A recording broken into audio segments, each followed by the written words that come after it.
আসসালামু আলাইকুম প্রিয় ভিউয়ার্স, কৃষিজের অন্তরী ইউটিউব চ্যানেলের পক্ষ থেকে জানাচ্ছি আন্তরিক প্রীতি ও শুভেচ্ছা।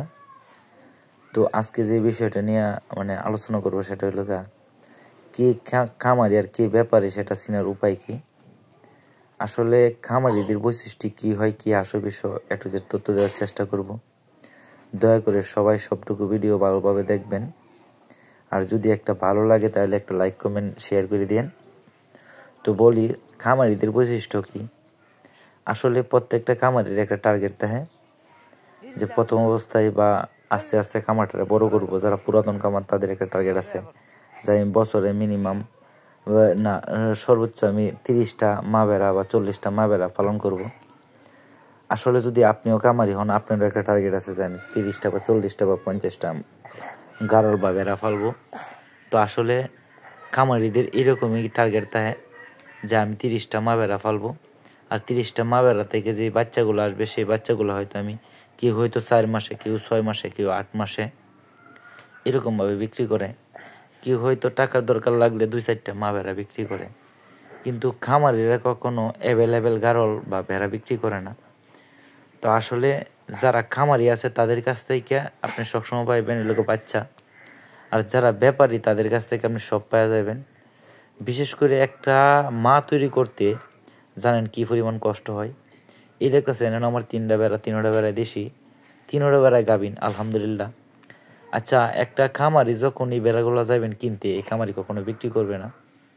আপনি হয়তো ভাবতেন কেন বিক্রি করবে না। আসলে এই বেড়াগুলো সংগ্রহ করতে কিন্তু আমার অনেক কষ্ট হয়েছে। আপনি যখন সংগ্রহ করবেন আপনার অনেক কষ্ট হইব। একদিনে কিন্তু এই মা বেড়া সংগ্রহ করা সম্ভব না। আসলে এই বেড়াগুলো 2টা করে বাচ্চা দেয়। একটা খামারি স্বয়ংসম্পন্ন হইতে বা এর সম্পূর্ণভাবে খামারটা দাঁড়া করাইতে 3-4 বছর সময় লাগে। আসলে কোনো কিছুর রেজাল্ট না পায় তারপর খামার শুরু করা যায় না। যখন আপনি দেখবেন যে বাচ্চার রেজাল্ট কীরকম, দুধের রেজাল্ট কীরকম, সব রেজাল্টগুলো পাইবেন, তখন বুঝবেন যে এই ভেড়াগুলা ভালো। তখন এই ভেড়াগুলা বাছাই করে করে রাখবেন। তাহলে যদি আপনি বলেন যে আমার 4টা মা দেন, এটা কি সম্ভব? এটা কেউ বিক্রি করবে না। যদি বাই চান্স ইমার্জেন্সি কোনো টাকার দরকার পড়ে সেক্ষেত্রে হয়তো বাচ্চা বিক্রি করবে। 2টার জায়গায় 5টা, 5টার জায়গায় 10টা বিক্রি করতে পারে বাচ্চা। কিন্তু আমার জানা মতে কোনো খামারি ইচ্ছা করে মা বেড়া বিক্রি করে না। কারণ একটা মা তৈরি করতে অনেক সময় লাগে। যখন আপনিও খামারে আসবেন তখন আপনিও বুঝবেন যে একটা মা তৈরি করতে কেমন সময় লাগে। একটা বাচ্চা নিলেন বা 10টা বাচ্চা সিলেক্ট করলেন যে আমি মা তৈরি করবো। 10টা বাচ্চাতে হয়তো বা দেখবেন যে 2টা বাচ্চা দুধ কম দেয়, 2টা বাচ্চারা দুধ দেয় না। তো আসলে এটা অনেক একটা বোঝার বিষয়। তো যারা প্রকৃত খামারি তারা অ্যাভেলেবেল এরকম মা বিক্রি করে না। যেগুলা হয়তো আমার খামারে হয়তো 40টা মা বেড়া আছে, তার মধ্যে হয়তো বা 2টা বেড়া বৃদ্ধ হয়ে গেছে, একটা বেড়া হয়তো সমস্যা আছে, রীতিমতো বাচ্চা দেয় না, একটা বেড়া হয়তো বা বয়স্ক হয়ে গেছে। এইরকম যে সমস্যাগুলো আছে এইগুলো হইলে খামারিরা বিক্রি করে। এখন বলতে পারেন যে আপনি যে দেখি কিছুদিন পরে পরে দেশি মা বেড়া বিক্রি করেন। হ্যাঁ ভাই, আমি বিক্রি করি, ঠিক আছে। আসলে আমার বিক্রি করার মেন টার্গেট হইল আমি যেহেতু ক্রসের মা চাইতেছি তৈরি করতাম। মাশাল্লাহ, আপনাদের দোয়া ও ভালোবাসা এখন দেখেন আমার খামারে অনেকগুলা ক্রসের মা হয়ে গেছে অলরেডি। আসলে যেহেতু ক্রসটা চাইতেছি আমি, যে আমার টার্গেট হইল 40টা বা 50টা মা লাগবাম ক্রসের, 40টা মা লাগবাম ক্রস, আর 10টা মা লাগবাম দেশি, একটা গারলের ফাড়া লাগলাম, এরকম আমার টার্গেট। যার কারণে হয়তো আমি দেশি ভেড়াগুলো বিক্রি করি। আসলে এর মধ্যেও একটা জিনিস বুঝবেন, দেশি ভেড়াগুলো যেগুলো মনে হয় যে একটু ছোটো সাইজ এগুলো আমি বিক্রি করি, যেগুলো একটু বড় সাইজ এগুলো আমি খামারের লাগিয়ে রেখে দিই। আসলে একটা মা ভেড়া কিনতে গেলে টাকা দিয়ে কখনো এটার মূল্যায়ন করতে পারবেন না। হয়তো আপনারা বলতে পারেন যে একটা মা ভেড়া বাজারে 2,000 আর 4,000 টাকা বা 6,000 টাকা পাওয়া যায়।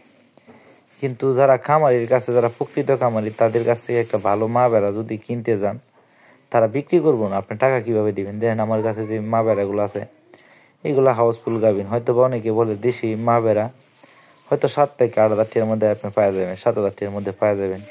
কিন্তু এগুলো যখন 2টা বাচ্চা দিব, 2টা বাচ্চা, একটা বেড়া তো 2টা বাচ্চা দেয়, 2টা বাচ্চা দিলে ওইটা 4 মাস পরে 2টা বাচ্চা 5,000 টাকা বিক্রি করে 10,000 টাকা। তা আসলে আপনি যখন খামারে আসবেন তখনই বুঝবেন যে খামারিরা কেন মা বেড়া বিক্রি করে না। আর ব্যাপারীর মূল লক্ষণ হইল এরা কিনতেছে, বিক্রি করতেছে, যেটা মন চেটে নিন, এরকম হইলো ব্যাপারীর লক্ষণ। আসলে খামারিরা মূলত বিক্রি করে হইলো বাচ্চা, আর ব্যাপারীরা বাজার থেকে কিনুক বা আপনার কাছ থেকে কিনুক, আমার কাছ থেকে কিনুক, যেগুলো অচল টচল আছে এগুলো নিয়ে আস্তে আস্তে একটু রেডি করে পরে ওইগুলো বিক্রি করে। আসলে ওই লোক ব্যাপারীর লক্ষণ। তো যারা এই বেড়ার খামার দিবেন তারা অবশ্যই জেনে বুঝে দেন। আসলে একটা খামারই কখনো এরকমভাবে অ্যাভেলেবেল বেড়া বিক্রি করতে পারবে না। বছরে হয়তো বা 2 বার বিক্রি করবে, এর উপরে একটা খামারই বিক্রি করতে পারবে না। আর যারা ব্যাপারী এরা প্রতিনিয়ত দেখবেন যে অ্যাড দিতেই থাকবো, আমি বেড়া বিক্রি করাম, এই বাচ্চা সহকারে মা বিক্রি করাম, বাচ্চা বিক্রি করাম। তো আসলে আপনারাও ভালোই জানেন যে কে খামারি কে ব্যাপারী। যদি একটু সচেতন হয়ে কিনতে পারেন তাহলে ঠকবেন না। আসলে প্রথম অবস্থায় যদি আপনি খামার শুরু করেন তাহলে মানে যেইগুলো প্রথম ফেডনেট আছে খামারের কাছ থেকে 2টা 4টা 5টা করে সংগ্রহ করে আস্তে আস্তে খামারটা তৈরি করতে পারেন। আসলে যারা মানে ব্যাপারী তাদের সাথে তো কোনো কথা নেই, আপনি হয়তো রিজেক্ট মাল দিয়ে তাদের কোনো বুক ফিট নাই, মাল একটা হলে আসলে এই বিষয়গুলো যদি লক্ষ্য নিয়ে নেন তাহলে সেটা ঠকবেন না। ধন্যবাদ সবাইকে, সবাই ভালো থাকেন, সুস্থ থাকেন, আমার জন্য দোয়া রাখেন। আসসালামু আলাইকুম।